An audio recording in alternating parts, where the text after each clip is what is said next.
Bonjour à tous et merci d'être avec nous pour ce 6h30. Nous sommes le jeudi 2 novembre 2017. Aujourd'hui donc, le président de la République, Alassane Ouattara, se rend à Soubré pour l'inauguration du barrage de Soubré. Sachez que le barrage de Soubré est un projet structurant qui va contribuer à la réduction de la pauvreté dans la région de la Nawa. Le barrage va injecter 275 MW supplémentaires sur le réseau électrique mondial. Abou Sanougou. Après 4 années de travaux, le barrage de Soubré est maintenant opérationnel. La mise en service de ce projet, le plus grand jamais réalisé en Côte d'Ivoire, est une réussite à la fois technique, humaine et environnementale. Ce barrage apparaît comme un atout économique pour Soubré et toute la région de la Nawa. Il va injecter 275 MW supplémentaires sur le réseau électrique ivoirien. Techniquement, le barrage de Soubré, c'est 4,5 km de long et un total de 4 groupes, dont 3 de 90 MW et 1 de 5 MW. Il est le fruit de la coopération sino-ivoirienne.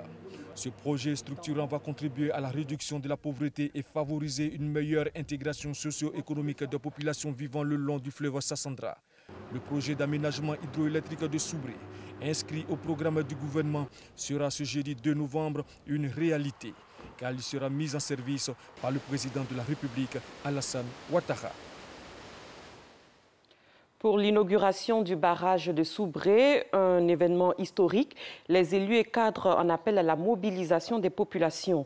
Surtout que ce barrage va renforcer les capacités énergétiques du département de Soubré. Mahama Traoré. Nous ne sommes pas en période de fête, mais c'est tout comme pour David, couturier de son état à Soubré. Ces dernières semaines, il a dû enchaîner les heures de travail afin de satisfaire les nombreuses commandes passées par ses clients à la faveur de l'inauguration du barrage hydroélectrique de Soubré. L'inauguration du barrage, on dit Dieu merci. Grâce à ça, les clients viennent, on commande des bassins, pour qu'on puisse faire pour avoir la fête. Jusqu'à présent, c'est ce qu'on est en train de faire. On n'a même pas encore fini même. Jusqu'au soir, on va essayer de couler les dernières commandes. Dieu merci pour moi, il vient de finir et il va prendre par là à la maison. Le bazin, ceci, tout ça là. Mais ce qui m'a fait mal, Pain là, il n'a pas fait ça beaucoup. On a cherché ça partout, on n'a pas trouvé. Tout Soubré en train de chercher, Pain là, on n'a pas eu. On est obligé de faire le bazin. La ville de Soubré est prête à fêter. Elle fait donc sa toilette pour accueillir celui qui a permis la réalisation de cet ouvrage, le président Alassane Ouattara. Pour lui réserver un accueil à la dimension de leur reconnaissance, élus et cadres de la région sonnent la mobilisation des populations. À toute la population de la Nawa, je l'invite à sortir massivement pour pouvoir dire merci au président de la République. Si quelqu'un doit parler des bienfaits, des actions du président, je crois que c'est Soubré. Personne ne peut dire le bon nom du président plus que les Soubréens. Donc, population de Soubré, voilà le monsieur qui a fait le bonheur de notre ville, qui a fait notre bonheur arrive. Mobilisez-vous. Sortez nombreux demain.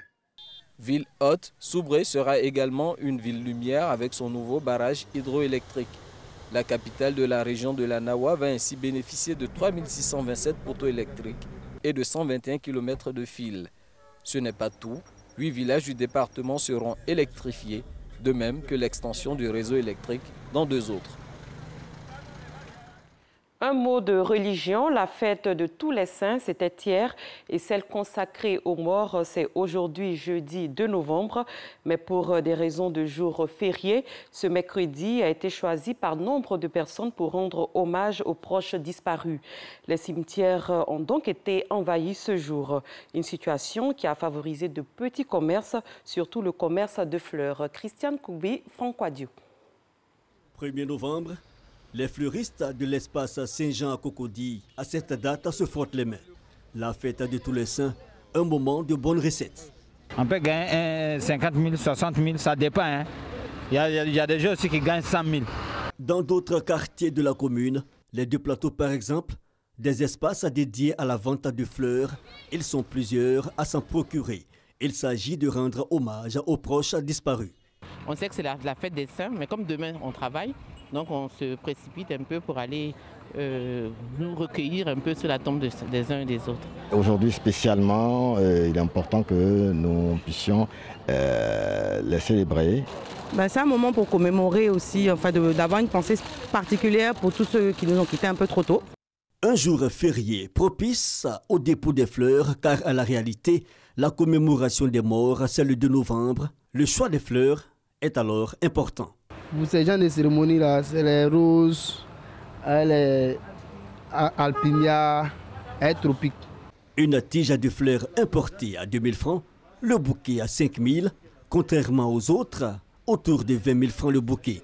L'activité rapporte, mais pour célébrer l'être disparu et cher, certains ne regardent pas à la dépense. Dame Conan est veuve.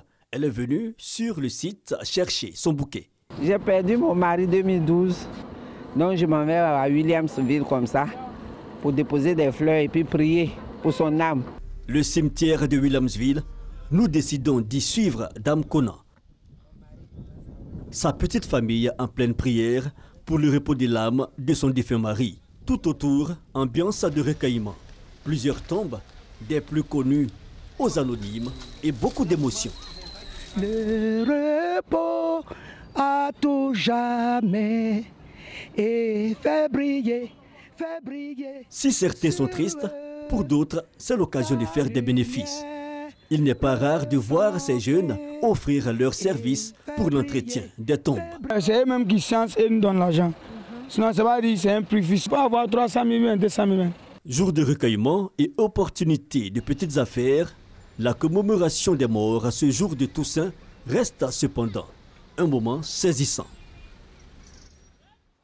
Bientôt, Abidjan fera peau neuve. Tous les immeubles qui bordent les grandes voies du district seront repeints. Une activité dénommée Opération Ravalement des façades. Une initiative du gouverneur du district d'Abidjan, Begré-Mambé. L'objectif affiché est de donner un visage reluisant à la ville d'Abidjan pour permettre aux populations vivant en Côte d'Ivoire d'avoir un cadre de vie agréable. Davis Oyo, Issaïou. Trois personnalités, une même cause. Anne Désiré Ouloto, ministre de la Salubrité, de l'Environnement et du Développement durable. Begré-Mambé, gouverneur du district d'Abidjan. Et Ngwa Aka Mathias, le maire de Cocody, engagé pour donner un coup de neuf à la ville d'Abidjan. Première action que nous allons réaliser, le ravalement des façades. Tous les grands immeubles qui sont sur le boulevard Latry seront repeints. Tous les bâtiments que vous voyez à l'Union-Ville, le logement Sikoji sur les Fiat. Et à droite, Bracodibar, nous allons tout repeindre pour rendre cet endroit propre. À partir de maintenant, tous les immeubles donnant sur les voies principales seront peints. Pour la ministre de la Salubrité, de l'Environnement et du Développement durable, cette démarche s'inscrit dans la politique du président de la République, Alassane Ouattara, d'améliorer la qualité du cadre de vie des populations en Côte d'Ivoire. Le président de la République veut des peuples en bonne santé. La santé, eh bien, c'est aussi le cadre de vie. Et pour avoir une bonne santé, il faut vivre dans un cadre de vie sain, il faut vivre dans un cadre de vie beau. Et dire aux Abidjanais que la balle est maintenant dans vos camps. Une politique qui rencontre l'adhésion des populations. C'est un grand honneur pour tous les habitants de Cocody de toutes les façons. Parce que c'est un projet qui démarre dans le cadre du développement durable qu'a entrepris le maire et qui va rejaillir dans tout Cocody. En plus de l'opération de ravalement de façades, 100 carrefours seront aménagés et 5000 arbres seront plantés à travers le district d'Abidjan. Ces trois opérations s'élèvent à 2 milliards de francs CFA. Ceci nous mène aux questions d'environnement. La Direction générale de l'environnement et du développement durable a organisé une journée universitaire sur les 17 objectifs de développement durable dénommés JUODD 2017. Ces objectifs qui portent notamment sur l'éducation de qualité et l'égalité entre les sexes. Cette journée a été un cadre d'échange entre universitaires, chercheurs et organisations de la société civile. Grace Kandou. Les États membres des Nations Unies doivent mettre en œuvre les 17 objectifs de développement durable ODD d'ici à l'horizon 2030. Entre autres, éducation de qualité, égalité entre les sexes et fin zéro. La Côte d'Ivoire est partie prenante de ces engagements. Pour l'atteinte de ces objectifs, quelle contribution des étudiants? Une journée est donc initiée.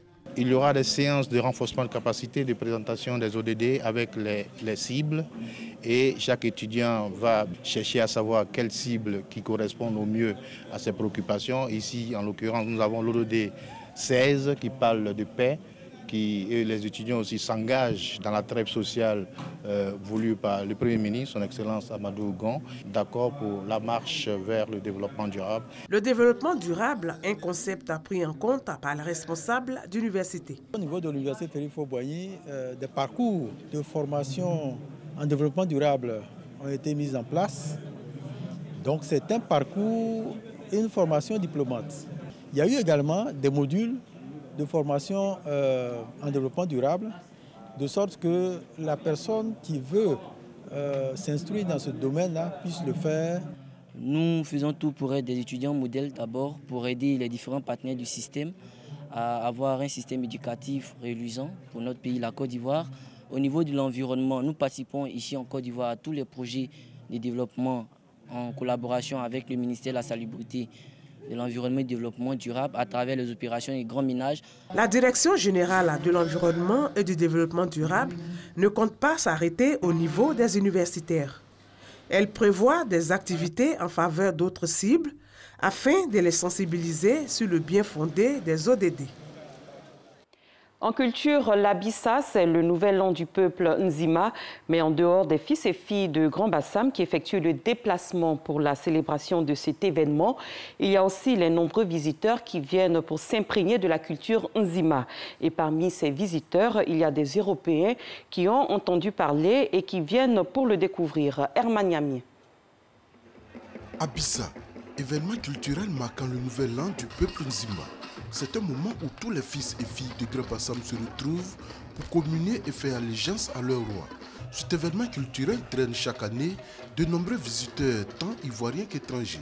Cette année encore, les visiteurs ne se font pas prier. C'est le cas de ce couple franco-allemand qui arrive pour la première fois. Je suis avec mon mari et mes enfants au festival d'Abissa, par des amis qui ont déjà vécu ça l'année dernière, et puis aussi on a regardé sur internet. On a envie d'être proche, de connaître la culture ivoirienne, populaire, voilà. Quelques temps après, voici notre couple à la place Abissa.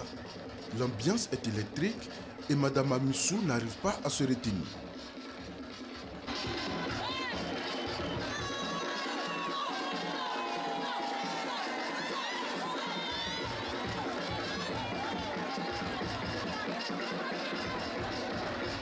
Ben, la fête c'est génial, on s'amuse super bien, c'est super, j'adore. Ce monsieur, lui, vit à Bassam depuis plus de 2 ans, mais n'a jamais eu la chance de participer à l'Abissa. Cette année, son calendrier lui permet de vivre cet événement. C'est la première fois. J'habite à Grand Bassam et chaque fois que l'Abissa s'est passé durant les dernières années où j'étais ici, j'étais en mission à l'étranger. À côté de ces couples étrangers, il y a ceux qui ne veulent jamais rater cet événement culturel. Nous avons l'habitude de venir ici, mais on n'a jamais dansé. Aujourd'hui, on va danser. Enfin, nous sommes heureux. Véritable réjouissance populaire, l'Abissa accueille chaque jour, depuis son ouverture le dimanche dernier, des milliers de festivaliers. À l'étranger, soutenue sur le terrain par la France, la nouvelle force antiterroriste G5 Sahel a lancé hier ses premières opérations conjointes aux confins du Mali, du Burkina Faso et du Niger, une zone très instable devenue un foyer pour les groupes extrémistes. Cette force est composée de soldats du Mali, du Niger, de la Mauritanie, du Burkina Faso et du Tchad. Elle se veut complémentaire de la mission de l'ONU au Mali et de la force militaire française Barkhane. Plus loin, l'ancien chef des forces armées révolutionnaires de Colombie, Rodrigo Londoño alias Timo León Jiménez ou simplement Timochenko, sera candidat à la présidentielle de mai 2018. Les FARC qui ont signé la paix en 2016 sont devenus en août un parti politique, la FARC. À Bogota, la direction de l'ex-guérilla marxiste a également annoncé le nom de ses candidats aux législatives. L'accord de paix prévoit que 10 d'entre eux entreront de droit au Parlement. C'est la fin de ce 6h30. Merci de l'avoir suivi. Très bon début de journée à tous et à toutes.